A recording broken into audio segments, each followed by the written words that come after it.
A pandemia do coronavírus talvez fique conhecida como o maior desafio do século XXI. A crise sanitária da pandemia tem um grande efeito na educação e principalmente no comércio.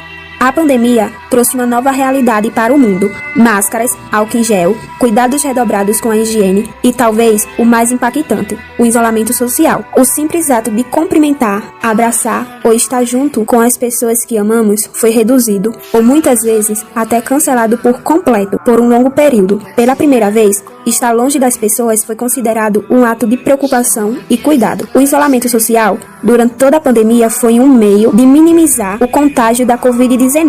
Porém, os impactos de isolar-se são inúmeros, principalmente na educação e no comércio. WHO has been assessing this outbreak and we're deeply concerned that COVID-19 can be characterized as a pandemic. Uma nova variante detectada na África do Sul acendeu o alerta entre autoridades de saúde de todo. Os Covid-19 voltaram a bater recordes. São os maiores números desde outubro do ano. O coronavírus segue sendo preocupação no Brasil, que registra o maior número de mortes por Covid em 24 horas desde setembro. Durante o ano de 2021, de acordo com o levantamento da agência CNN. O total de óbitos desde o começo da pandemia está perto de 608 mil. Em questão à gestão, qual foi a parte que você sentiu mais dificuldade em lidar com a gestão da escola? Neste período da pandemia, de 2020 para cá. Gente, eu nunca vi tanto desafio na minha vida. A gente enfrentar, eu particularmente na gestão, foi muito difícil.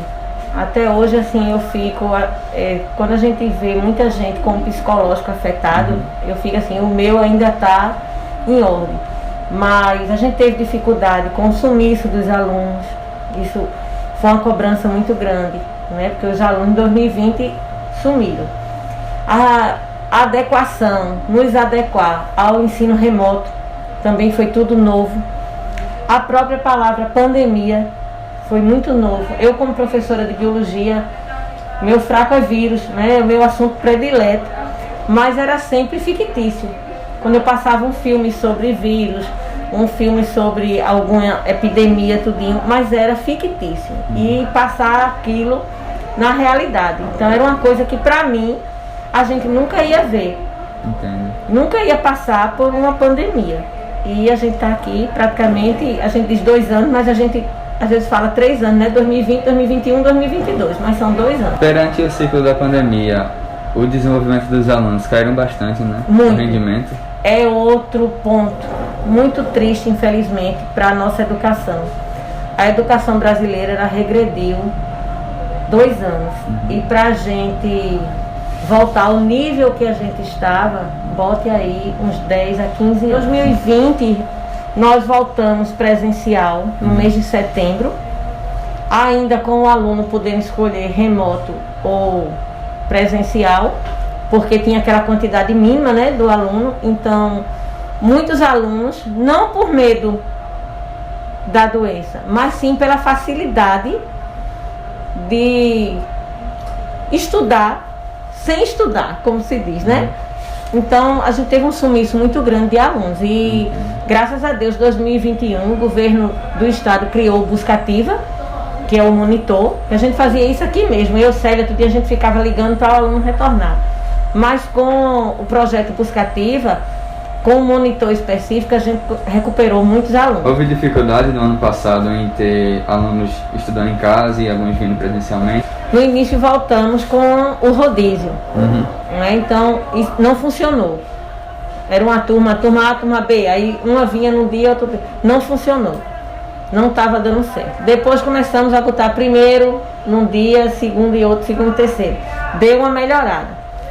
Mas o ritmo melhorou muito quando começamos a aumentar o número de alunos que podia estar em sala de aula. De 15 passamos para 20 e depois foi liberado todo total, principalmente por conta da vacina. Na situação que está agora, como a senhora está classificando a escola? Os primeiros desse ano está nos dando um trabalho muito grande.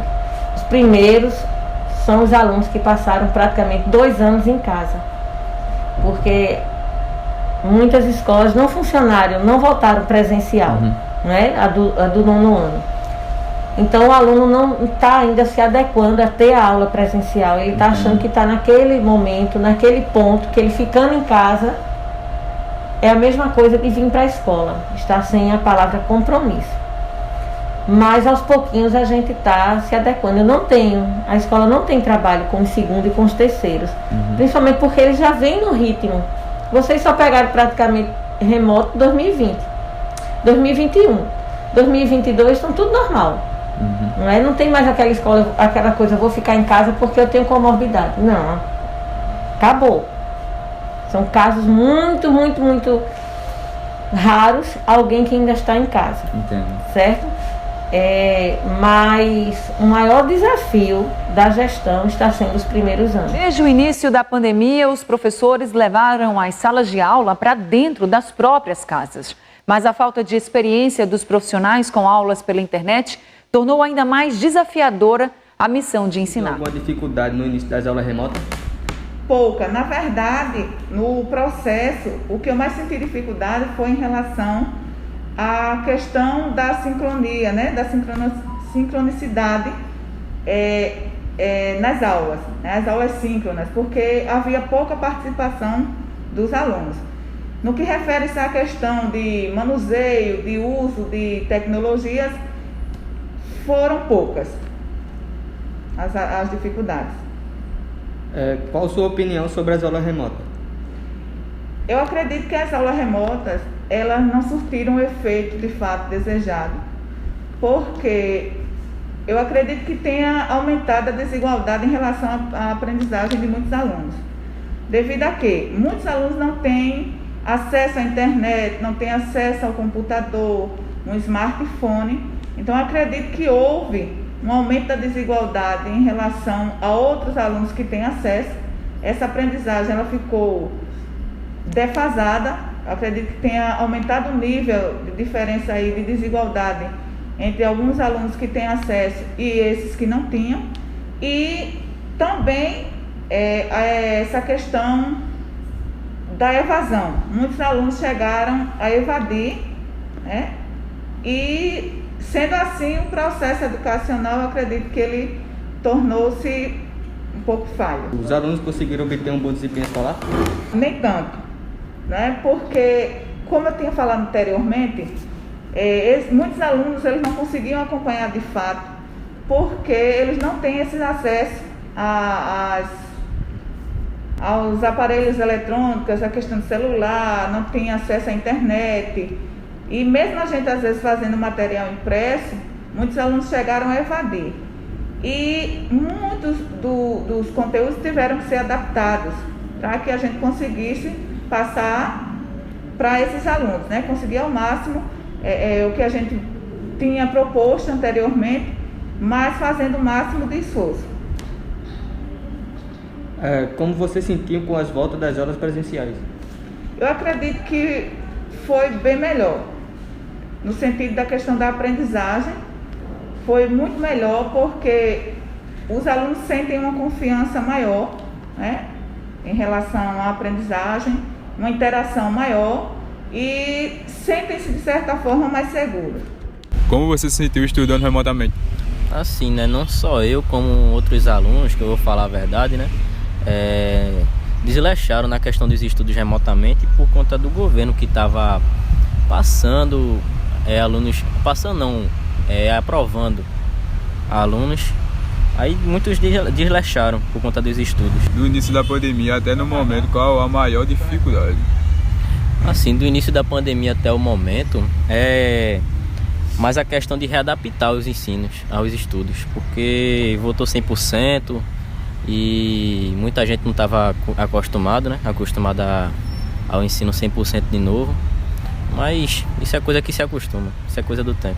Quais a maior dificuldade que você sentiu para manter o estudo remoto? Mais a questão de internet, viu?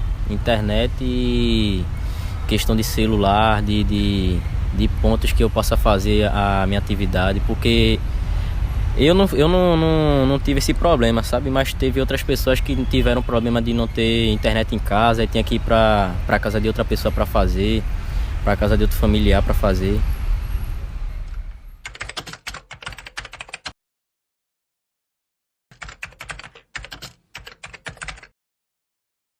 crise econômica mundial gerada pela pandemia pode ser considerada pior que as 2 guerras mundiais? Você vê que é um número maior do que qualquer outra crise em 120 anos. Mais do que as 2 guerras mundiais e a crise financeira aqui do ano 2000 também. E por quê? Porque essa crise provocou uma paralisia global.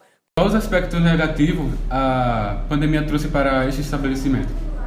Eu acho que todo comerciante em geral, todo mundo que trabalha no comércio sentiu uma diferença, né? Porque a gente sabe que muitas pessoas ficaram desempregadas, a gente não teve a circulação que a gente tanto precisa, ainda mais quem trabalha em comércio de alimento, um gênero alimentício, sentiu muito, porque a gente teve dificuldade em questão de recebimento de material, empresas que forneciam a gente fecharam. Então, eu acho que como o mundo sentiu, a gente que trabalha em empresa, no nosso segmento aqui, supermercado, nós sentimos também, da mesma forma. Entendo.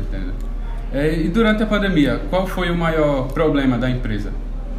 O maior problema da empresa foi justamente a questão de controle de mercadoria. Eu acho que todas as empresas passaram por isso.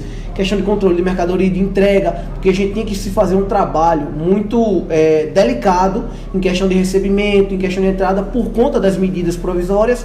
Então nós tivemos uma dificuldade em receber material, em alocar pessoas para poder entrar no mercado. A questão da restrição de entrada no mercado foi um problema para o pessoal também. Então, de forma geral, nós tivemos alguns aspectos negativos em questão de entrada do pessoal, que a gente tinha que... sabemos que é necessário, né? Isso. Quero ressaltar aqui que é necessário, mas nós tivemos que restringir algumas pessoas, pedir para algumas pessoas que voltassem, que estivessem com alguns sintomas, com febre, com alguma coisa, para que a gente pudesse continuar atendendo a população. Isso. Inclusive foi criado um aplicativo, né? Isso, positivo, para facilitar a forma de compra. E hoje em dia o aplicativo continua funcionando, a gente está implementando ainda mais coisas nesse aplicativo para a gente conseguir atender da melhor forma possível a nossa localidade. Vocês perderam clientes? Tiveram que reduzir o quadro de funcionários? Sim, eu acho que toda empresa vai dizer que passou por dificuldades. Isso. E assim, agora é um trabalho de formiguinha, todo mundo vestir a camisa da empresa, dar o seu melhor e voltar. Assim como a economia do Brasil está devagar, quase parando, assim é para todo mundo. Quem tem o seu comércio sente uma dificuldade, mas assim, com muito trabalho, muito esforço, a gente vai virando essa página. Veja só, de forma geral, né? Teve uma escassez muito grande de produtos no mercado, né? Isso não só no meu setor, mas em todos os segmentos do comércio. Isso aí acabou também afetando diretamente, né, o consumidor, né? Porque através disso aí também houve uma elevação de preço, né? E quando eleva preço, a gente acaba sofrendo muito, né? Atualmente, como vocês classificam a situação da empresa? Não, graças a Deus a nossa empresa é uma empresa muito sólida, né? Então assim, a gente sempre procura se manter no mercado, se reinventando. Então assim, hoje aqui na cidade principalmente, a gente está de forma bem sólida, graças a Deus. Da pandemia, no momento, qual a maior dificuldade? Qual a maior dificuldade?